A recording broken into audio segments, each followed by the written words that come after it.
Welcome back. It's a brand new year. Happy New Year. I have some new toys.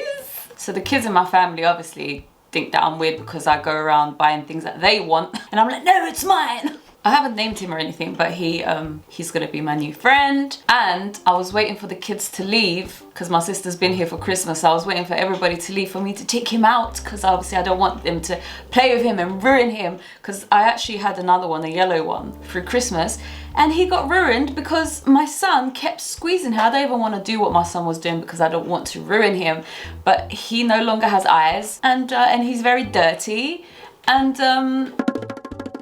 this one is a brand new one. So I'm gonna get the pink one, so and then I'm gonna have two, and I'm gonna sit here going and then this one actually came in a stockings for the kids, and somebody abandoned him, and I was so happy because actually this sounds so bad, but I was counting on the kids like abandoning a few things, and like I found all of the perfect things that they abandoned that I wanted, that I should have just bought for myself, but I didn't. Actually, let me go and get them so I can show you, and this was one of them. I'm back. So this is one of them. It's just like a squishy one, and I was like, yes, mine. So bad. But they don't care about it really because they've got all these presents. It's just stockings because we do stockings on the 24th, because in Brazil, and as a kid we used to celebrate Christmas on the 24th, and then I think we might have opened our presents on the 24th at night time, and then on the 25th everyone was opening their presents and we already had all of ours. Anyway, so because we kind of wanted to like keep up that tradition, we put stockings up for all of the kids, and then they get to open the stockings on the 24th and they get so excited, and all of these things coming up. Anyway, so then this got abandoned, which is now mine. This got abandoned, which I love. It's so cute and small. And then this one got abandoned, which I also love. So I think that concludes that I'm a big kid at heart. Anyways, welcome back. A brand new year, a brand new book, a brand new pen.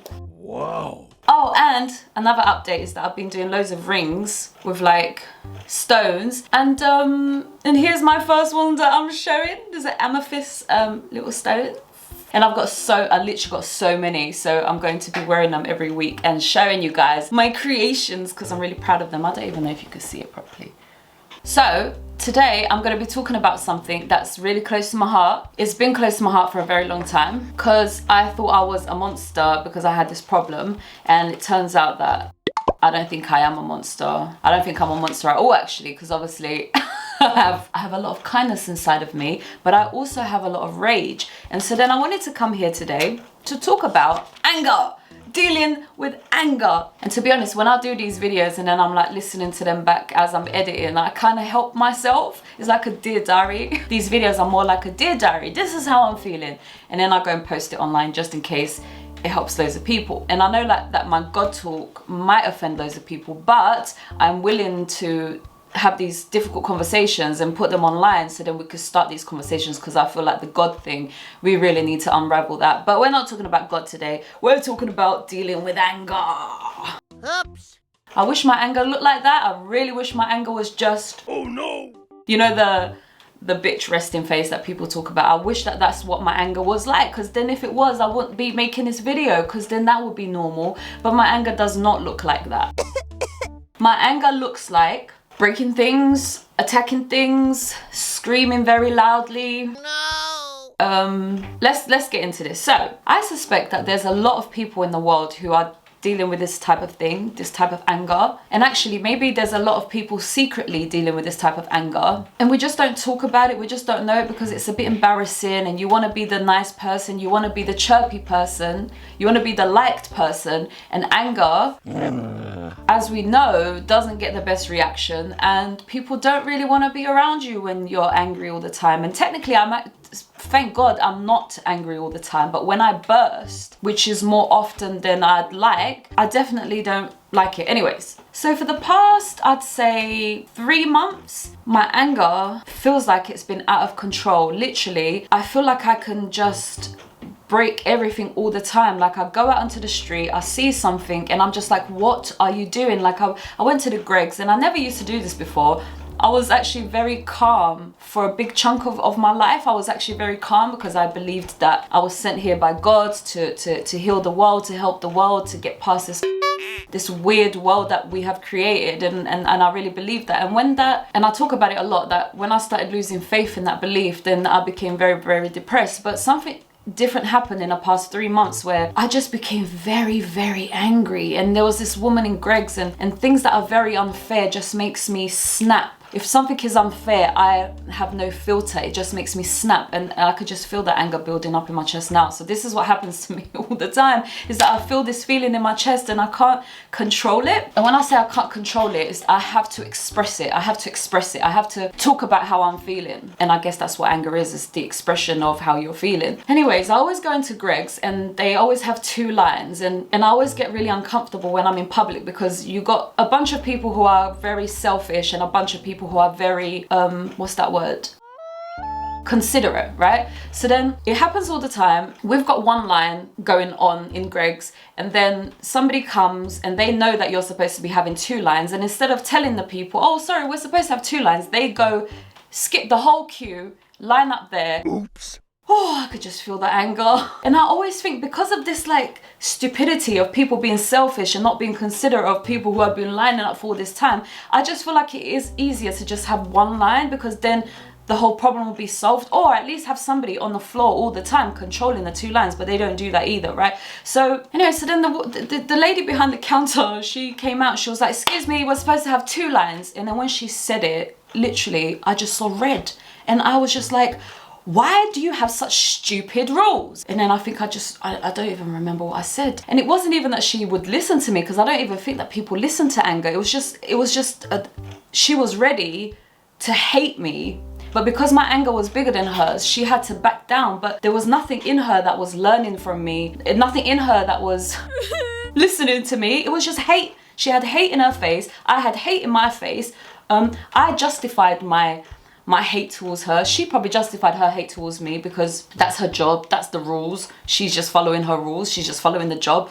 I think that her rules are stupid, her rules complicate life, her rules are not helpful. And so then here we are, we're clashing, my anger has exploded, and now this woman hates me. And that is happening all the time with everything. Family, friends, if I see something, you're doing something that's unfair, I explode. I see red and then I explode. When I say I see red, I actually don't see red at all. The colors remain the same, but it's a metaphor. It's like, boom, wow.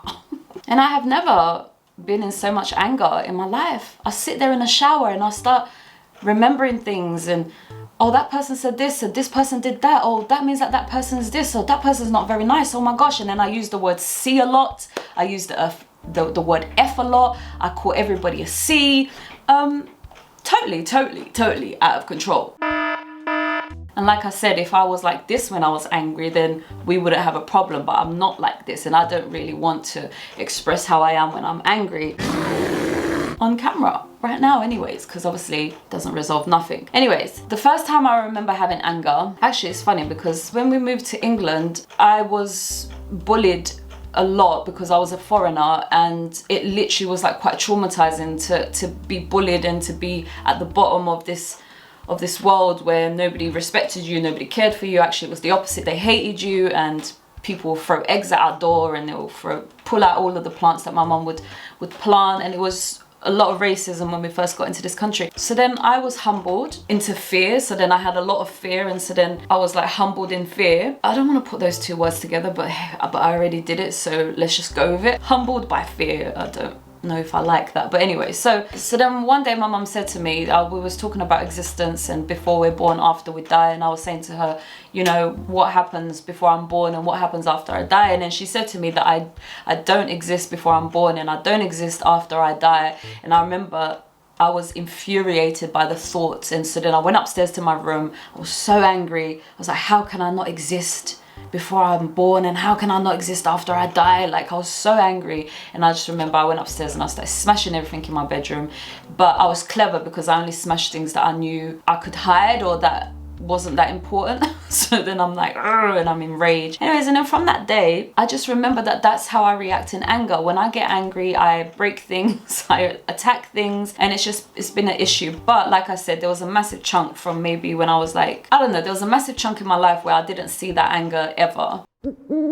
So because I had this anger, and because I'm very analytical of myself, so then I talk through all of my behavior, I talk through all of my thoughts, all of my decisions. Like I'm very, I don't want to say self-aware, because like people get so annoyed with people who big themselves up, and I don't want to sound like I'm bigging myself up, but I definitely analyze myself a lot. And because I did that, I understood everything. Like I understood, okay, so then the little girl in school, she didn't understand, and nobody was there explaining to her of why some people are slow, why some people are fast, and what you can do with your fastness, Nayna, with your fastness, and what can that person do with their slowness. I didn't have none of that education. Nobody was talking to me, and I understand all of the things that went wrong. Okay, so of course you're gonna get angry at your mum saying this and so then I understood everything. And because I had what appears to be self-love or self-understanding, I didn't hate myself for this behavior. But because the anger kept creeping up, and I'd see how people react to it, like I said, people don't listen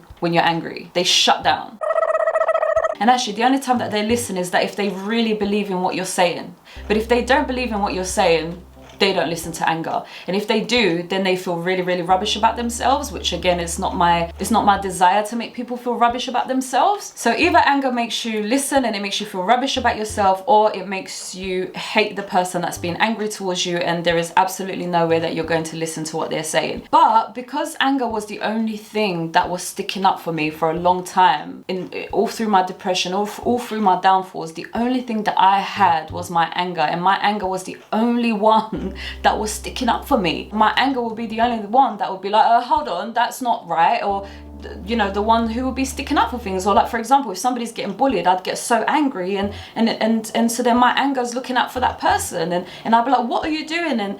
And so then my anger seemed to be the hero. So I was trying to make a relationship with my anger like, well, if it wasn't for my anger, I wouldn't be sticking up for myself. If it wasn't for my anger, I'd be a pushover. If it wasn't for my anger, I'd believe what all these people are saying, that I'm a weirdo, or that this or that. But my anger's kind of saying no and sticking up for me. So here I was trying to create a relationship with my anger. And technically, I don't know this as a fact, but I still feel like there's something in that, where it's like anger's role is to give you courage to say what you don't have courage to say. But then my anger became bigger than that, because it wasn't just that anymore. It was now reacting to, why are you doing this in the first place? Stop it. So it's not sticking up for me anymore. Now it's attacking you for being who you are, because my anger up until that point was only sticking up for myself, and now it was actually attacking people for their existences, for their choices, for their behaviors. It's like, you're a D-head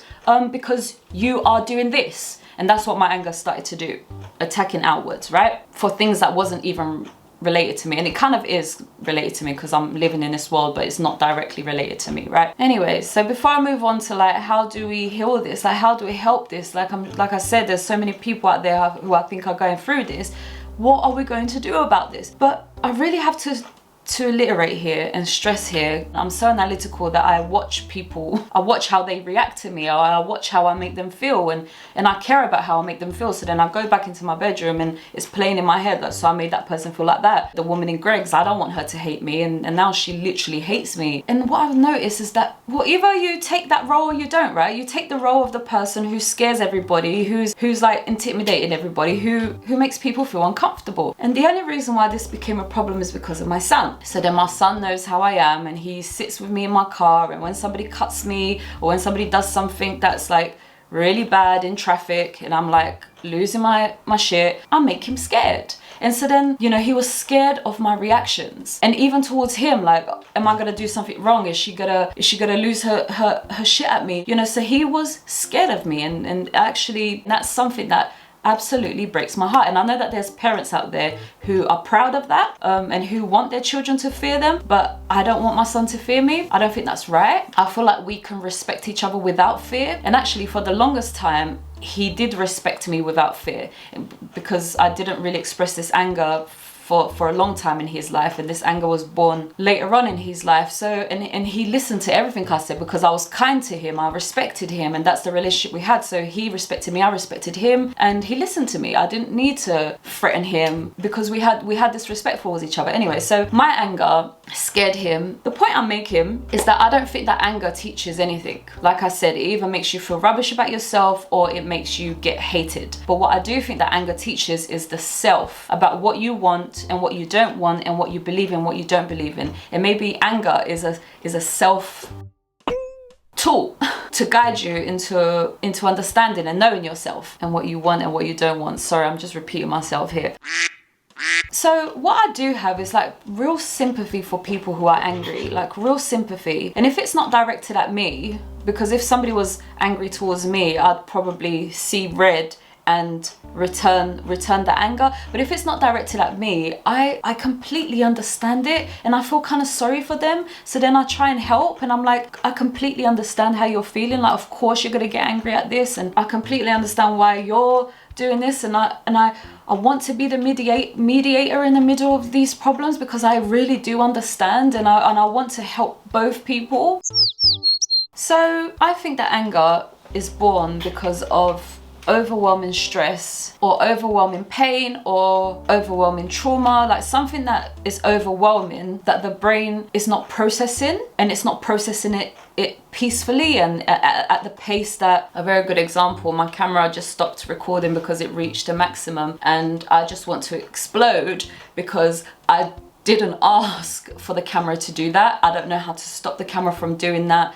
And there's so many things in life where I didn't make those decisions, somebody else made them, and I find those decisions stupid, they don't serve me, and some of those decisions I can't even change. Like for example, the camera I can change, I just don't know how to do it, and I find it annoying that I don't know how to do it. But some things I can't even change. Like for example, I don't want the fares to go up, I don't want the electricity to go up, I don't want the petrol to go up, I don't want to be charged for rent, and here I am, you're forcing me with your decisions to live a difficult life because you made those decisions, not me.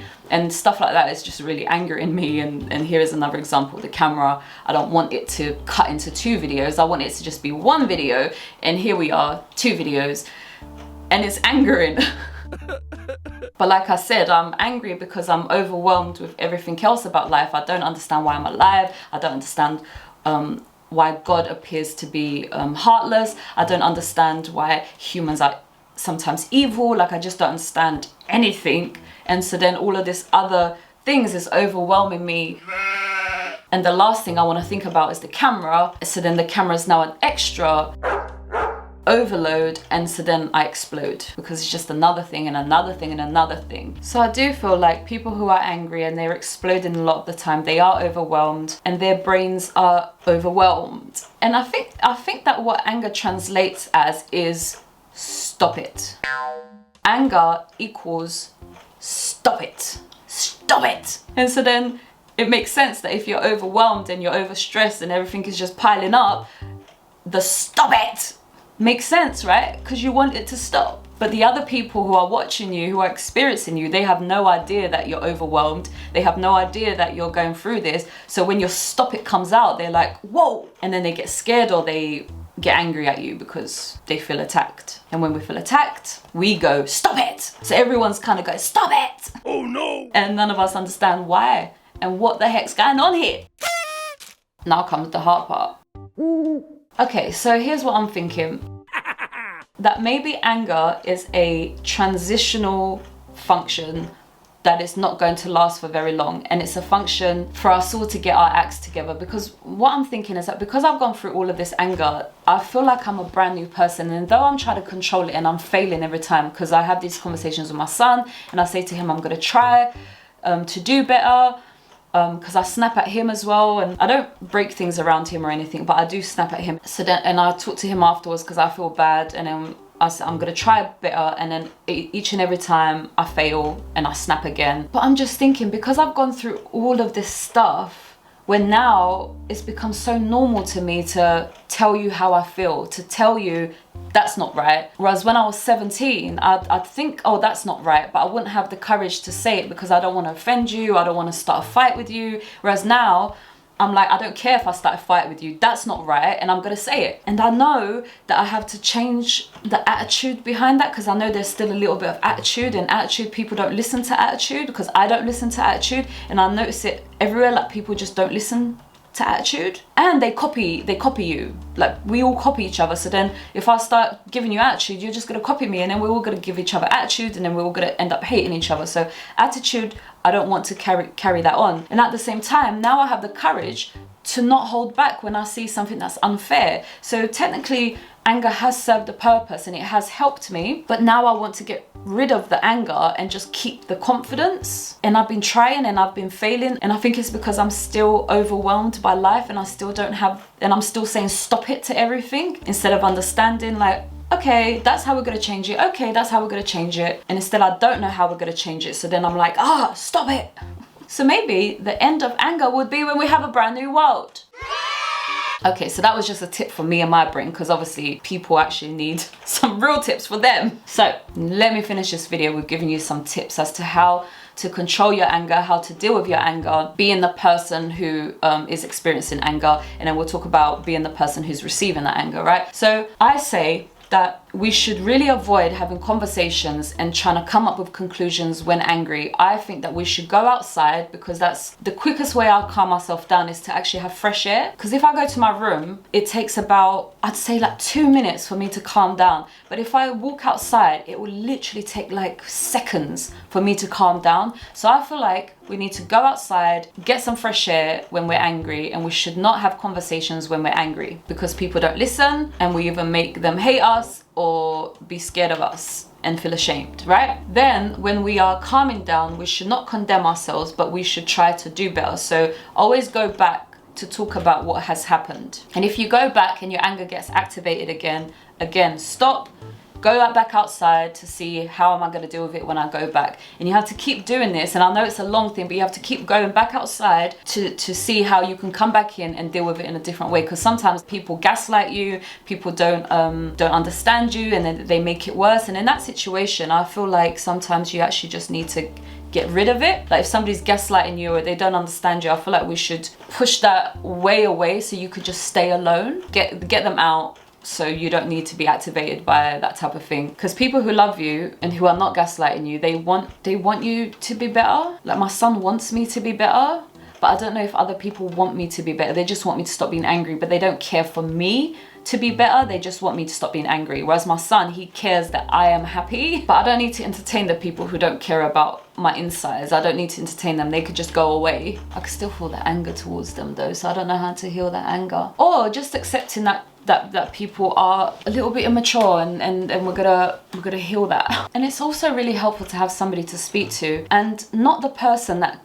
makes you angry. I don't think that we should be trying to heal ourselves with somebody who we're angry at. I feel like we need to go to somebody who completely doesn't anger us and who hasn't received our anger, and talk to them about our anger and tell them how we're feeling. Because to have an ally and to have a support system to help you see your own brain, and to help you see, like, oh, how can you do this better? How can you do that better? Oh, okay, I understand. Yeah. And I feel like we do need support, but it's hard to get support from the people who you're angry at, because they, like I said, they already either hate you or they're scared of you, and that doesn't help anybody.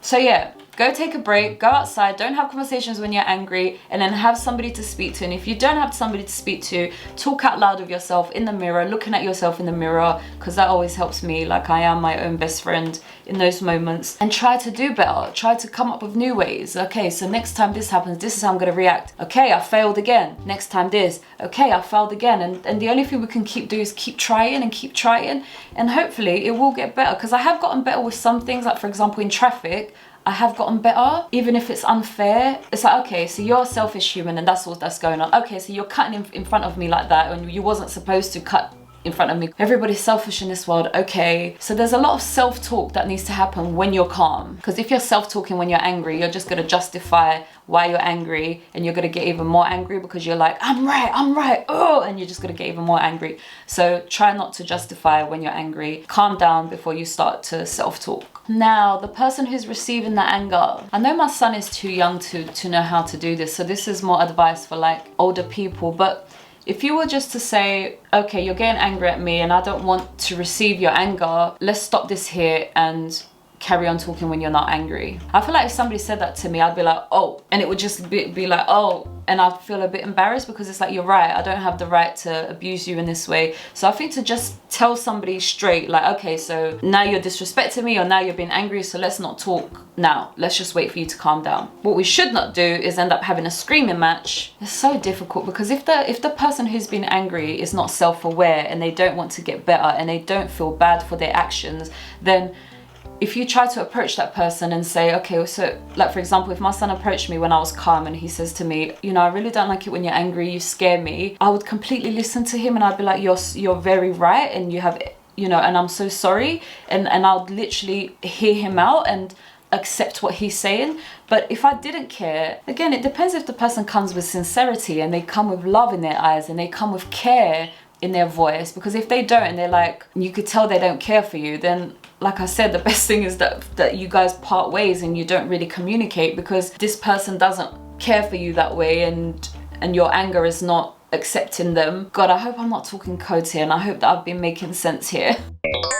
So after saying all of that, I think that anger is here because there's just a lot of immaturity and all of our brains are overwhelmed and we're all just kind of saying stop it to everything, and we're just all not getting along. And the more understanding we have, the more awareness we have, the more clarity we have with each other, the less anger could never even be possible. But because we hide things from each other, we don't understand, we have our own little brains, our own little secrets, and nothing is transparent, then our brains get overwhelmed and then we see red and then we say stop it. So if you're receiving anger, approach that person when they're calm with love and sincerity and care, and ask them to please work on themselves because you don't want to be receiving their anger. If they take that badly, that means that they see you as a potential enemy, and I feel like that's a longer conversation to have as to why you two see each other as enemies. And actually that would be an indication that they see you as an enemy if they snap at you for asking them to stop being angry. And if you care for them for real, then maybe that's the next conversation, is like, okay, so I see that that's angered you, which means then that you must see me as your enemy, so let's talk about that, please. And usually that should calm them down, because like I said, anger is only that thing where it's like they're looking out for themselves, and if somebody feels like you care for them and you love them, they should open up to you. And if they don't, that's another conversation. So why do you feel that nobody loves you? Why And therapy, because many people, they actually respect therapists and they don't go in being angry at a therapist, and a therapist is the only one that gets to ask them the tricky questions without angering them. Okay, so there's loads of ways that we can heal anger, and I feel like the future of anger would be that there will be no anger. Yeah. Because we all are transparent, we all understand, and we all have awareness, and so therefore there is no confusion and there is no overwhelmingness. I'm so sorry if this video has been a bit not making sense here and there, because I do talk very fast and my mind moves really fast and I try to keep up with it with my mouth. Okay, so until next time, I will be back with another video. I wish loads of love and loads of information to be poured onto your anger. The more information you have, the less anger you have. Literally pour all information, and it's just poured all over you, and then there is no more anger. That's what I wish for you, that's what I wish for me. And let's heal our anger, and let's learn to speak and understand without seeing red. All right, until next time. I was gonna say I love you, that was weird. I love you.